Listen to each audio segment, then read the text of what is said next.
에 나오는 그 단어들하고 현존한 상중하에 있는 그 단어들을 대비하고 그다음에 그 출현 빈도들을 이제 대조 비교해서 대제 추론해 보니까 거기에 포함된 글자는 12,000~13,000자. 그렇게 보면 지금의 장관분이 한 배의 그 글자 수가 되지 않겠나 막 그렇게 추론해 봅니다.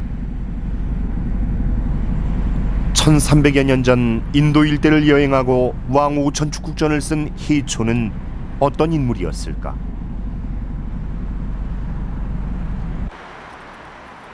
그 실마리를 풀기 위해 당시 밀교의 중심 사원이었던 시안의 대흥선사를 찾았다.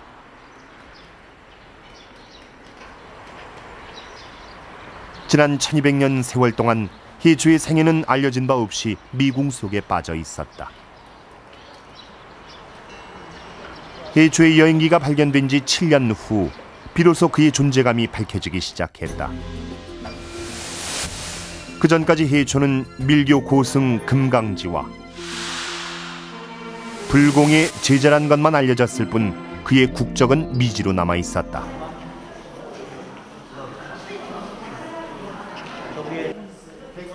(1915년) 일본 학자 다카쿠스 준치로는 당대 밀교 중요 문헌인 표제집을 인용해 불공과 해초의 관계를 증명하는 한편 그의 국적을 최초로 밝혔다.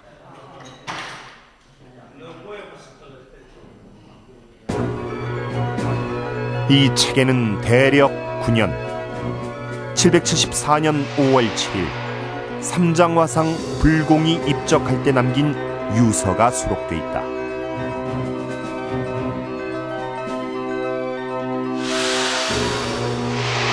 불공은 자신의 6 제자 가운데 2번째로 신라 해초를 들었는데 이로써 해초가 신라이님이 확인된 것이다. 但他为什么就是特别是把新罗会操这提出来，那是不是他特别优秀啊？他这个其他的都是当地什么寺院的谁，什么寺院的谁？哎呀，这会操，这作为一个外国人啊，作为一个就是到这儿年龄很小来了的人，哎，他的贡献，他的就是业绩很大，所以就是新罗会操啊，这样能够是有区别区分开来。 是不是这种意思在里边啊？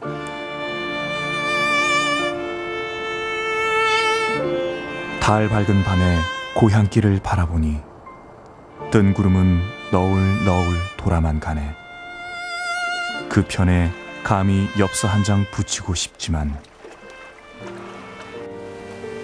바람이 거세어 화답 안 되는구나. 내 나라는 하늘가 북쪽에 있고 남의 나라는 땅끝 서쪽에 있네. 일남엔 기러기마저 없으니 누가 소식 전하러 계림에 날아가리. 해초가 신라인이었음을 말해주는 또 하나의 증거는 그가 남긴 오원시에서도 찾을 수 있다. 남천축국을 여행하던 해초는 고단한 여행길의 여수를 시로 읊으며 자신의 고향이 계림, 즉 신라임을 밝혔다. 왕후 전축국전이 발견된 지 100년이 지난 지금까지도 해초의 생애는 정확한 생몰연대조차 알려진 바 없다.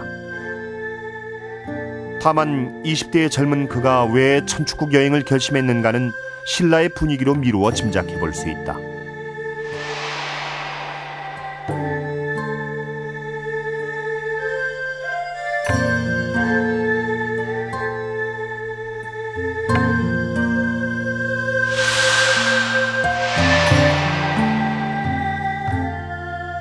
당시 신라 사회에서 당나라 유학은 젊은이들의 엘리트 코스였을 것이다. 중국의 변방, 해동의 작은 나라의 젊은 해초. 그는 원광 자장 원측 의상이 그러했듯 자연스레 당나라 유학을 꿈꿨을 것이다. 当时的新罗和尚，他也是顺应这个潮流，他们也想到西域，到那个就是印度啊，去到真经啊来弘扬佛法啊。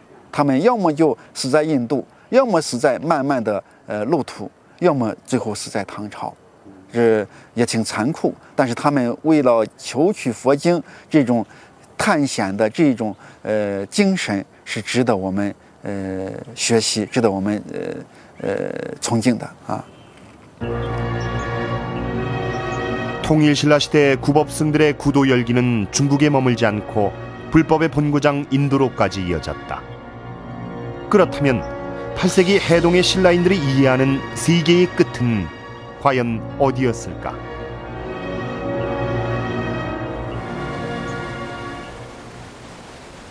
평택항이 자리한 아산만.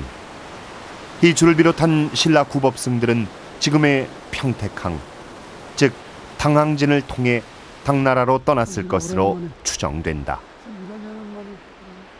지난 2009년 그 의미를 기념하기 위한 희초 기념비가 이곳에 세워졌다. 서해안에 위치한 주요한 하나의 그 통로였습니다. 항구죠. 특히 8세기 때는 구법 고성을 비롯해서 많은 신라 사람들이 중국으로 가는 항, 즉 길목이라 이렇게 일컬었거든요. 그래서 그 원효 스님이라든가 이상 스님 같은 분들도 여기를 통해서 중국으로 가려고 했었고, 또 실제 갔다 오신 분들도 계시고, 그래서 평택은 지정학적으로 서해를 통한 그 실크로드의 주요한 그 요지에 있는 항구입니다. 남천축국 출신 스승 금강지의 권유에 따라 바닷길을 이용해 인도 구법 여행길에 나선 희초.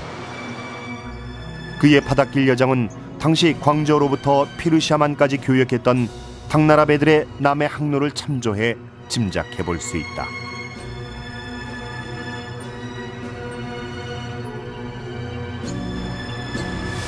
또한 일체 경험에 의해 주석된 어휘 가운데 남방지역 특산물 등 해양 관련 기록이 남아있어 희초가 해로로 이동했다는 증거가 된다.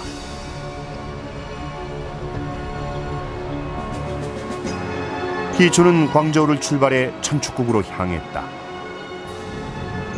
5세기 법현이 천축국을 순례하고 돌아온 항구도, 7세기 의정이 천축국으로 드나들던 항구도 바로 이곳이었다.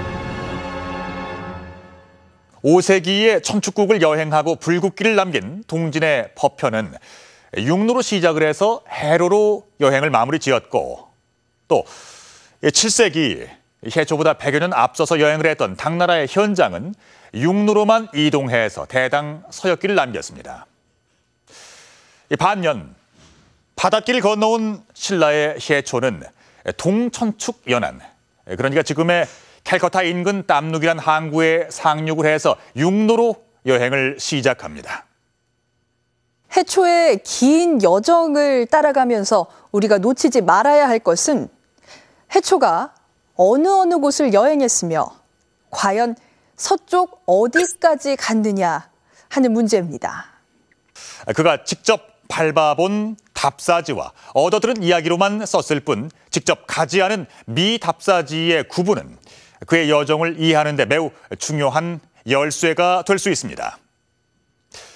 무려 40여 개의 나라에 대해서 기술을 해놓은 왕호 천축국전. 지금은 6천여 점만이 남아있는데요. 그 행간을 추적해 보겠습니다. 광저우에서 배를 타고 동천축에 도착한 희초.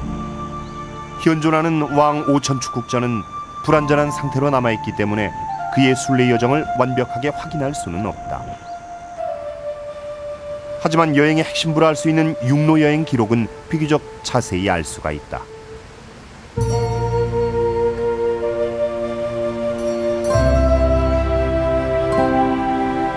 먼저 석가모니의 성지를 찾아 순례한 희초는 오천축국을 넘어 대륙의 중심부까지 머나먼 여정을 이어갔다.